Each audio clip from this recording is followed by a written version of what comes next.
¿Cómo estás?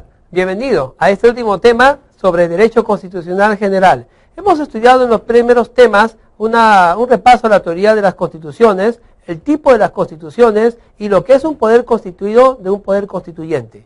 Vamos a hacer un pequeño retroceso para poder de alguna manera revisar los aspectos históricos del derecho constitucional. Y nos vamos a dar cuenta que el tema de la constitución, de una reglamentación que organiza y dirige una sociedad, no es nuevo, sino por el contrario, es muy antiguo y viene de las culturas occidentales de la antigüedad, como Roma, Grecia y otras que forman parte también de nuestro bagaje histórico. Ya hemos podido entender la diferencia de un poder constituyente de un poder constituido. También hemos visto la importancia que tiene la Constitución en el futuro de las sociedades. Vamos a revisar entonces cómo era en Roma y Grecia esta preocupación constitucional. Vamos a la diapositiva. Universidad Privada Telesub, tema número 4, antecedentes del derecho constitucional. Bien, las constituciones antiguas de Grecia y Roma eran invocadas en la llamada politeia o res publica respectivamente. Es un criterio de orden y medida que ellos establecían para poder establecer la convivencia.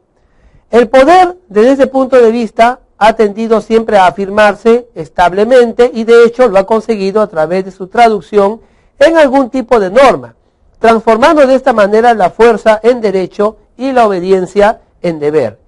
Las constituciones antiguas de Grecia y Roma eran invocadas o conocidas como politeia o res publica respectivamente, y ellos lo tenían en la mente como un criterio de orden y una medida de las relaciones que existía entre los habitantes y los ciudadanos. Los antiguos no tenían ninguna soberanía que limitar, ni pensaron tampoco en la Constitución como una norma, que en el tiempo moderno sería llamada a separar los poderes y a garantizar los derechos. Para centrarnos en los antecedentes del derecho constitucional, debemos entonces concluir que en la Edad Antigua la Constitución no había sido desarrollado como un tema de teoría, ni tampoco había sido desarrollado como un tema de limitación de poder de las ciudades-estado o de los emperadores romanos. La Constitución era más bien consuetudinaria, a saber, se entendía que todos tenían el deber y el derecho de contribuir al régimen del emperador o al régimen de los soberanos del momento. La Constitución no era una forma jurídica de ordenación del poder conocida en la historia, al contrario, es la última. Antes que ella ha habido muchas otras, algunas escritas y la mayor parte no escritas. En ese sentido, la Constitución es una forma más de ordenación jurídica del poder entre todas las históricamente conocidas. Javier Pérez Royo, en su libro El Derecho Constitucional, da este concepto, en el sentido de que la Constitución no es una forma jurídica exclusiva que ordenaba el poder, sino que ya existían otras en la historia.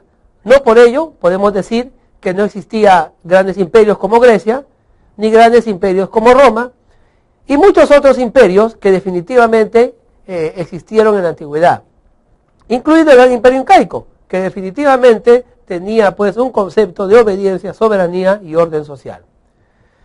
Antecedentes que influenciaron al derecho constitucional.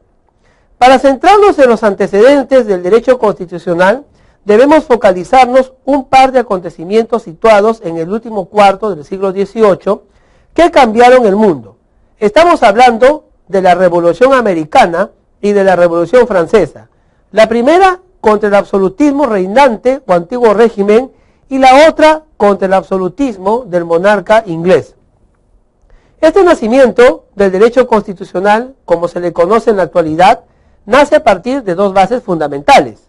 Primero, reconocer los derechos del individuo frente al Estado, o conocida como la libertad individual.